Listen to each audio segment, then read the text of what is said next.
Hi, this is Emerald and welcome to the Diamond Net. And today I want to talk to you about feeling uncomfortable negative emotions when seeking enlightenment.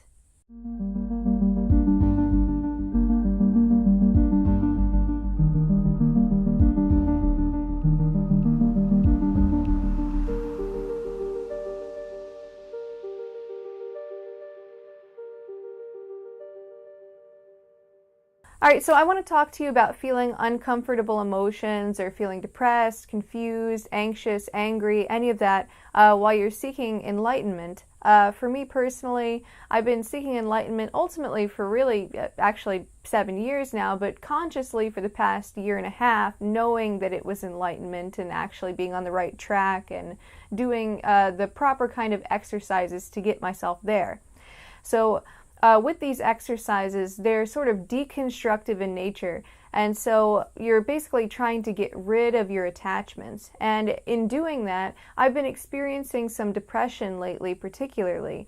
You know, it's hard for me to actually get an escape from the suffering of life because now I'm actually putting my mind on becoming more conscious of it, and I've been getting rid of my kind of crutches and my hiding spots. So this has become kind of acute for me recently, and I just figured I would share some of my experiences and also what causes these negative feelings and how to deal with them.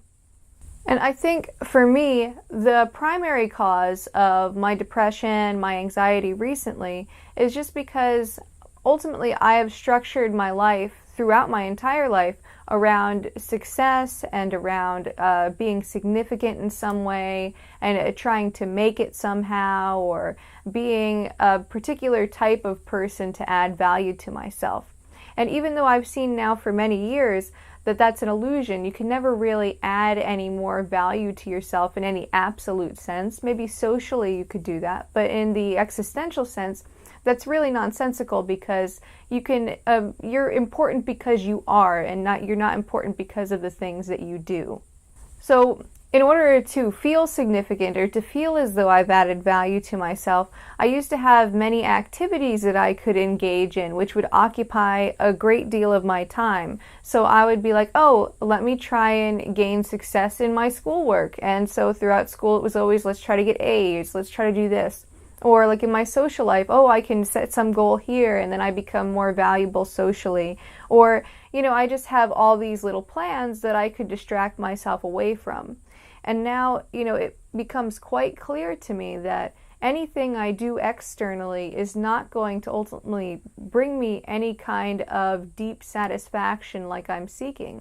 Ultimately, it'll just be that hamster wheel effect. Now, I'm not saying that I'm not going to pursue things like that. Like for me, my channel, you know, I want that to be successful and I want to be able to provide value to people. And I feel like a lot of that does come from an authentic place. But I also feel like there are some aspects of having my channel that are that same kind of like going around trying to add value, trying to add significance in some way. So that's something that I'm trying to be really aware of and like just to observe that phenomenon happen.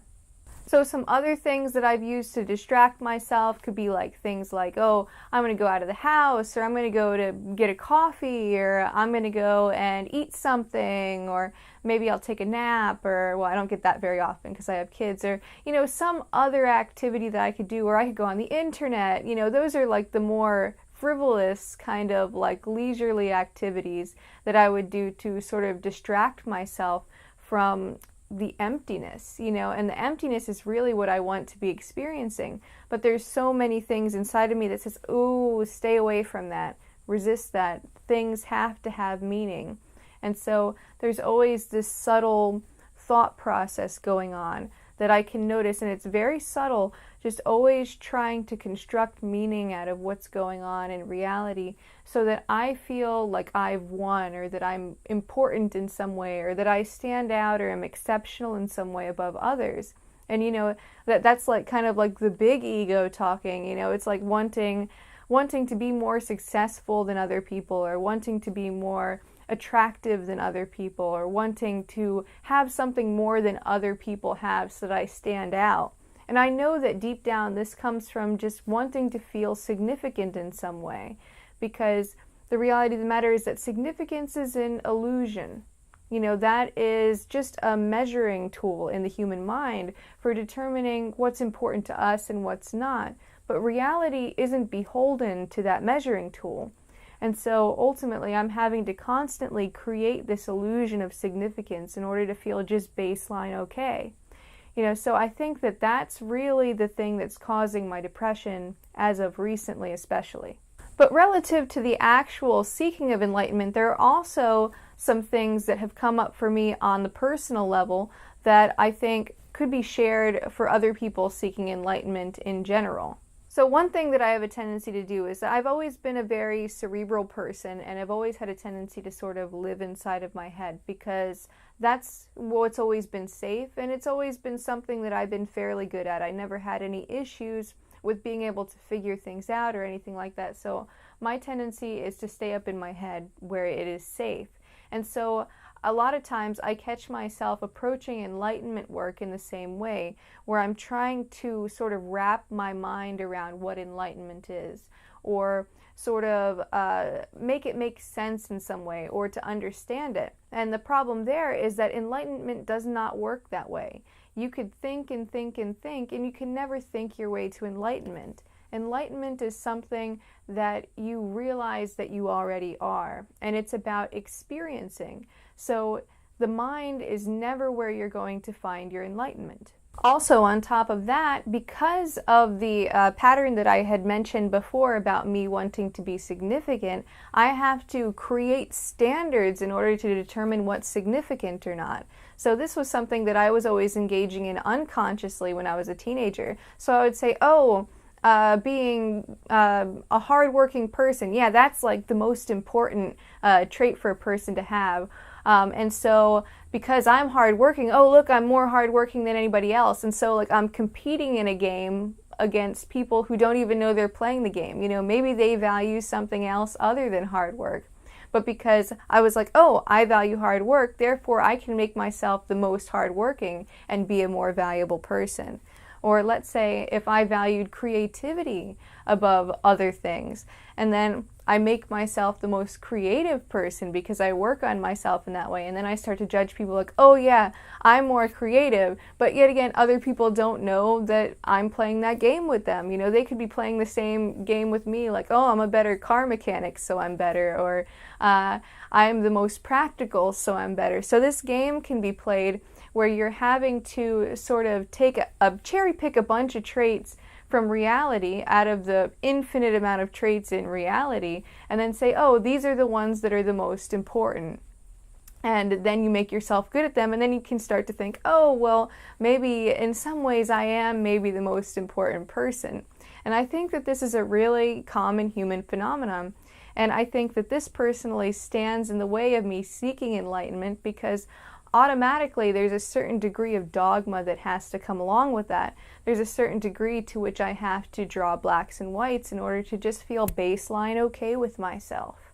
So there's this discomfort that I have if I'm getting rid of those judgments, because now I don't have any traction to make myself any more significant than anyone else. Because ultimately I have to come to grips with the fact that, oh, I'm not more significant than anyone else. And in fact, significance isn't really real.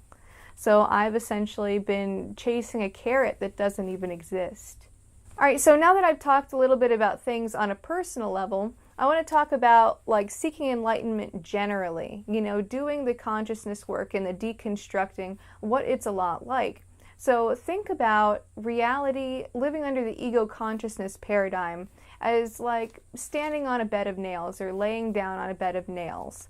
Now, because all of the nails are really, really close together, a person with a fully intact ego is going to be able to kind of go unconscious to the discomfort from the bed of nails. Now, it's going to always be uncomfortable. There's always going to be suffering there from the ego consciousness paradigm.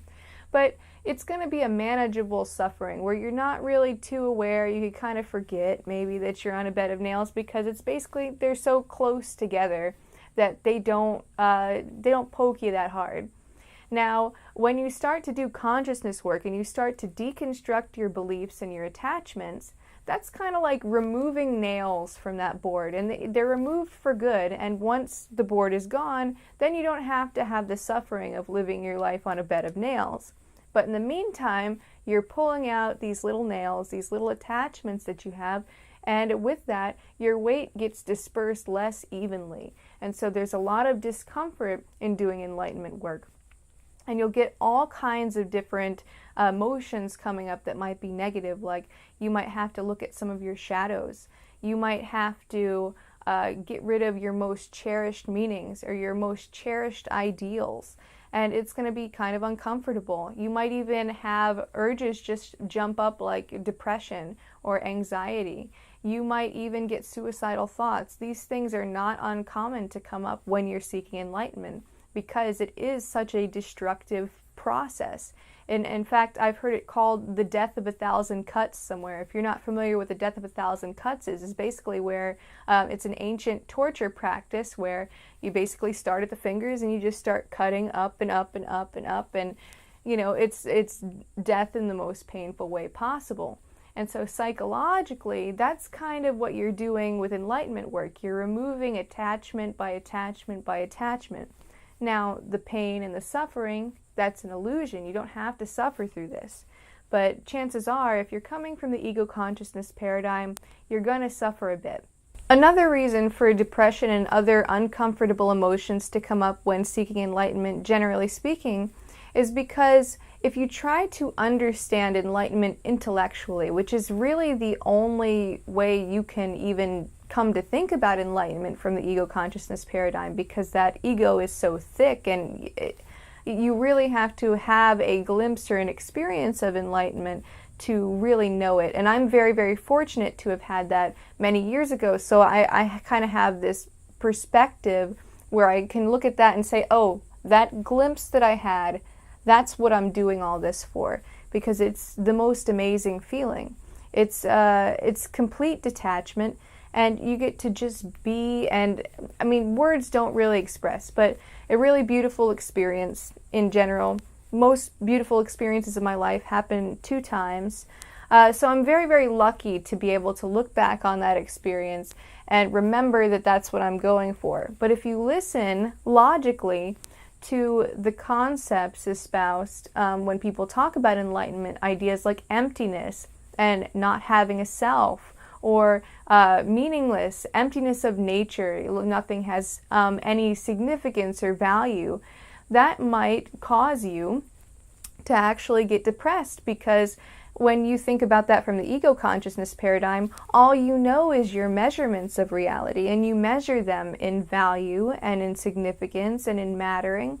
And that's how you have come to think of things as good or bad, or good, better, best, or this is worth pursuing, this is not worth pursuing, this is worthwhile, and this is worthless.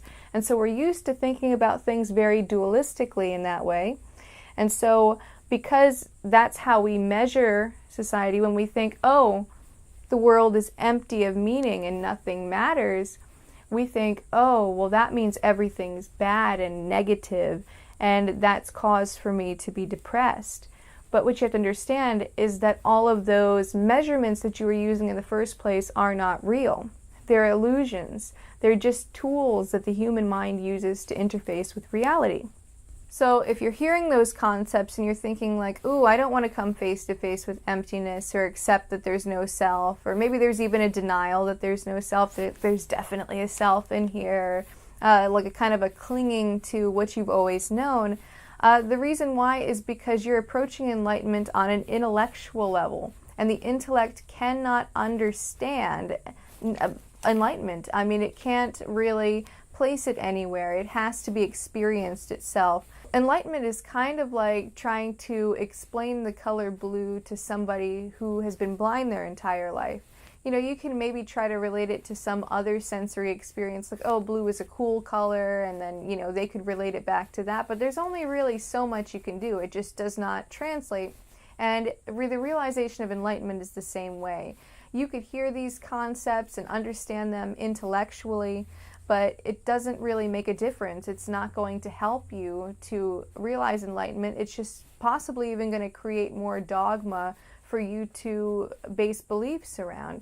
And so this is something that I've been struggling with personally myself, where it's like, okay, I've had these experiences, and then I know all the theory behind enlightenment, and I can make a connection between my past experiences and those things. And so it sort of tricks me into thinking that I know more about it than I do. But the reality of the matter is that I'm still very much within the ego consciousness paradigm right now. Another reason why negative emotions might come up is because it's directly relating to your ego resisting things. Now, don't get me wrong, there's no actual entity in yourself called an ego that's doing that. It's just that your mind works a particular way and your body works a particular way. And the way those things work together is it's meant to keep you identifying with your thoughts. It's meant to keep you identifying with your body and thinking that you're this particular self, this I person, this me person.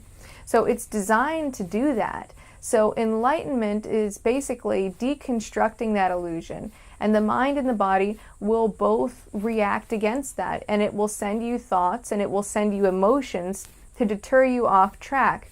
And the thing is that we identify with our mind most typically. So we think, oh, the thoughts that I have come from a self, or the emotions that I have come from a self. So I'm generating them. I'm controlling them. But that's part of the illusion. The reality of the matter is that thoughts come up at random, just like external phenomena. Just like you have no control over that, like a thunderstorm or a rainstorm, your thoughts and emotions are the same way. And so when the thoughts or emotions start seeing like, oh, this person might be trying to disidentify the thoughts and the emotions and see them as impersonal without relating them back to a self. So let's send some negative feelings their way. Let's send some thoughts that are discouraging. And so those various thoughts and feelings that come up are specifically to derail your progress from enlightenment. It's why enlightenment is so difficult to seek despite it being very, very simple.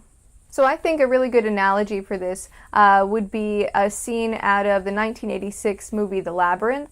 And basically Jennifer Connelly's character, Sarah, who's the main character of the story, her little brother, Toby, gets taken by Jareth the Goblin King, played by David Bowie. And basically she has to go through this labyrinth and find her way through this giant thing to get to the castle at the center. And so basically it's like an impossible task to get through this labyrinth, and she has to go through all sorts of twists and turns, which can have like a lot of great relevance to seeking enlightenment, I think, to think of it like traversing a very difficult labyrinth. And basically, eventually, she befriends the groundskeeper Hoggle, and she gets Hoggle to take her to the castle because he knows the way around the labyrinth. And there's one area that they go through where there are these giant stone heads that talk. And they say, "Beware! Don't go beyond this point. Beyond this point is sudden death. You will die." And it says all these things. And basically Hoggle explains to Sarah that that actually means that they're on the right track to the castle. Because these are deterrents. Because the Goblin King doesn't want her to get to the castle. And so the more deterrents that you hear like that in enlightenment seeking, that means the closer that you're getting. It means you're on the right track. You just have to be able to tolerate them as they come up and just kind of hold them in your awareness without believing them or thinking they come from a personal you. So that way you can kind of traverse the labyrinth to enlightenment. Yeah, so some common feelings that might come up are like you might get sleepy during your meditation practice. Sometimes, like if you've ever like procrastinated on something, that's kind of the ego sort of like resisting against that. So it might come up with sleepiness, or maybe I feel a little hungry or thirsty, or you might just feel restless, like you don't want to sit still. You might get depressed, you might get anxious. You might have just an urge that says, get up right now. Like if you're sitting in meditation, I've had that a lot of times where there's just like it's trying to convince me to get out. Like where it's like, oh, I could stop my meditation right now and it's okay because I sat down for a little bit. Like these little thoughts kind of talking you out of things and making you feel like it's okay to just do something else. Feelings of like listlessness, laziness, any kind of emotion that's going to really get you off track.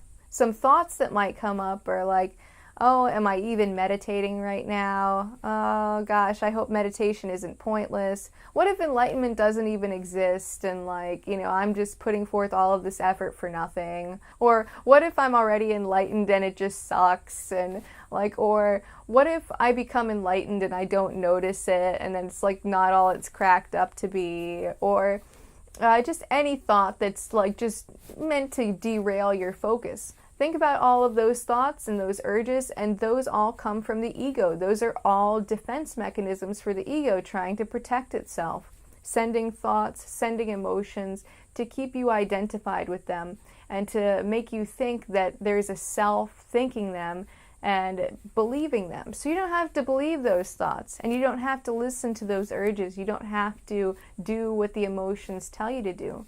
You just be aware of those things and you watch them as they come up. And you'll notice that they're kind of like paper tigers. They don't have any power, but they just look scary. They look like they need to be paid attention to, but they don't. Also, if you have urges during meditation that say, get up right now, or like little feelings like, oh, I don't have to sit for meditation today, it's fine, I could just do it some other day, or, oh, maybe I might just need a nap before I do my meditation, and then I'll do the meditation later. That's all ego trying to talk you out of being with yourself, because it knows that if you are able to see through the illusion, then it's inevitable. You'll become enlightened. And that's not really what's supposed to happen. You're supposed to remain identified with ego throughout your life.